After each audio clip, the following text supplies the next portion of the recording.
Ne serait-il pas mieux d'être honnête avec vous, par amour, que d'être poseuse et de vous faire beaucoup de choses que je déteste vraiment faire au fond de moi-même? Restez avec nous dans Jouissez de votre vie.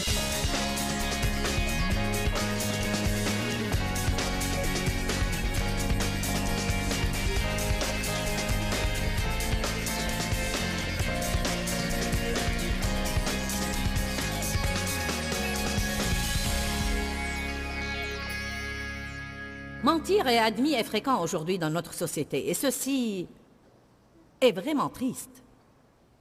J'ai entendu une femme parler l'autre jour. Je ne participais pas à la conversation. Deux femmes étaient en train de discuter, et j'ai entendu ce qu'elles disaient. Je ne les connaissais pas. En fait, l'une d'elles parlait à l'autre à propos de quelqu'un, d'un homme qu'elle connaissait, qui allait la faire entrer dans une maison de vente en gros, où elle pourrait acheter des bijoux ou quelque chose de la sorte à bas prix.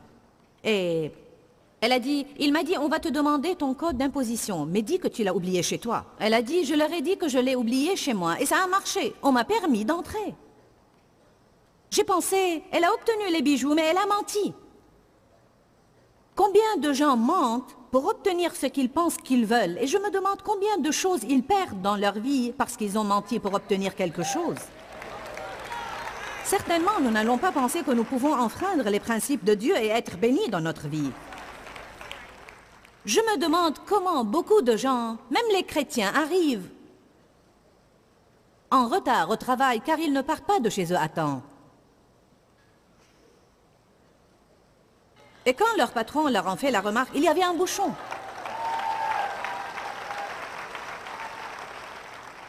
Alors que la vérité est qu'il a planifié mal et il n'est pas parti à temps. Et qu'il a planifié mal et il n'est pas parti à temps. Alors, vous ne serez jamais libéré car chaque fois que vous trouvez une excuse, vous restez dans l'esclavage et vous faites encore une fois le tour de la même montagne. On ne sera jamais libéré à moins qu'on dise la vérité et qu'on admette qu'on n'a pas fait ce qu'on était censé faire et c'est pourquoi on n'a pas obtenu les résultats qu'on désirait. Amen.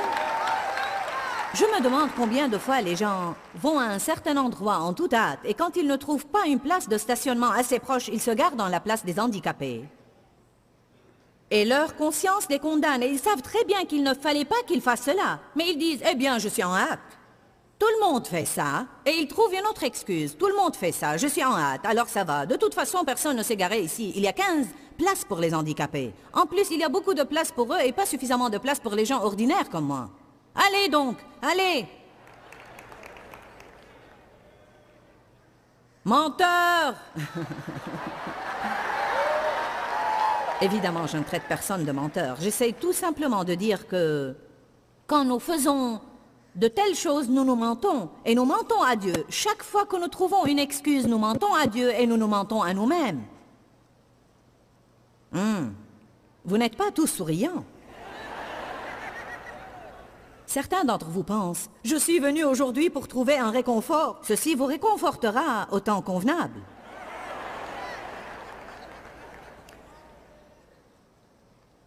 Proverbe 6, verset 16. Il y a 6 choses que l'Éternel déteste beaucoup, et même 7 qui lui sont en horreur. Les yeux hautains, l'esprit qui a une trop haute estime de lui-même et une trop basse estime des autres, la langue menteuse, les mains qui font couler le sang des innocents, le cœur qui médite des projets iniques et coupables, les pieds qui se hâtent de courir vers le mal, le faux témoin qui dit des mensonges même sous serment. C'est intéressant que mentir soit mentionné 2 fois dans la liste. Rien d'autre n'est mentionné 2 fois, mais mentir est mentionné 2 fois. Vous savez quelle est la 7e chose que le Seigneur non seulement déteste, mais la Bible dit qu'il l'a en horreur? Les gens qui sèment la discorde. Les gens qui font des commérages et les rapporteurs, et les gens qui vont d'une personne à une autre pour semer les querelles et les discordes. Non seulement il la déteste, mais il l'a en horreur. Très bien. On va lire une autre écriture qui est probablement l'une des écritures les plus importantes auxquelles nous allons nous référer, 2 Corinthiens 1, 17.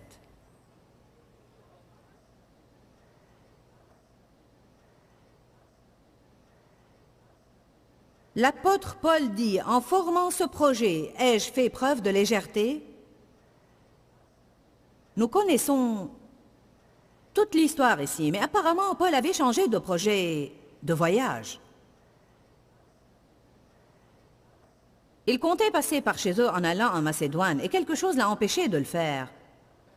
Et on l'a accusé de légèreté, et voici qu'il leur répond en disant, « En formant ce projet, ai-je fait preuve de légèreté? Ou bien mes plans seraient-ils inspirés par des motifs purement humains, en sorte que lorsque je dis oui, oui, cela pourrait être non, non ?» J'aime cela. Aussi vrai que Dieu est digne de confiance et qu'il est sérieux en ce qu'il dit, je vous le garantis, la parole que nous avons adressée n'est pas à la fois oui et non. Que dit Paul ici? Il dit, faites-moi confiance. Si je vous dis oui, alors c'est oui. Et si je vous dis non, alors c'est non. Paul voulait dire deux choses. Il disait, non seulement je vous dis la vérité de ce que je sens vraiment et je pense vraiment, mais vous pouvez aussi compter sur moi pour faire ce que je vous ai promis de faire. Voici un autre domaine dans lequel nous avons de grands problèmes dans notre société. Et c'est que les gens vous disent qu'ils vont faire quelque chose et ils renoncent à le faire. Ce n'est rien que mentir. Vous pouvez compter sur moi, je serai là-bas. Combien d'entre vous, certains, leur ont promis de venir avec eux à cette conférence? Combien d'entre vous, quelqu'un vous a promis de venir et il s'est retiré? Puis-je vous dire que peut-être très peu d'entre eux avaient vraiment des raisons valables qui les ont empêchés de venir. Mais je peux vous assurer, et je ne suis pas en train d'accuser vos amis, mais je peux vous assurer que la plupart d'entre eux ont cherché des prétextes stupides, alors que la vérité est qu'ils ne voulaient pas venir. C'est très fatigant. Gna, gna, gna, gna, gna, gna, gna, gna. C'est étonnant combien de personnes disent qu'ils vont faire des choses et ils renoncent. C'est mal. C'est un manque d'intégrité. C'est un grand problème et c'est vraiment mal et cela donne certainement accès au diable dans notre vie. Nous devons tenir parole et être des personnes qui, quand elles disent oui, alors ça signifie oui, et quand elles disent non, alors ça signifie non.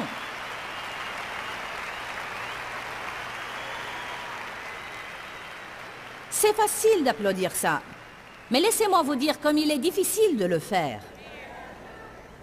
Parce qu'on a tous un virus qui atteint nos langues. Pourquoi est-ce qu'on ne sort pas déjeuner? Oui, oui, je t'appellerai.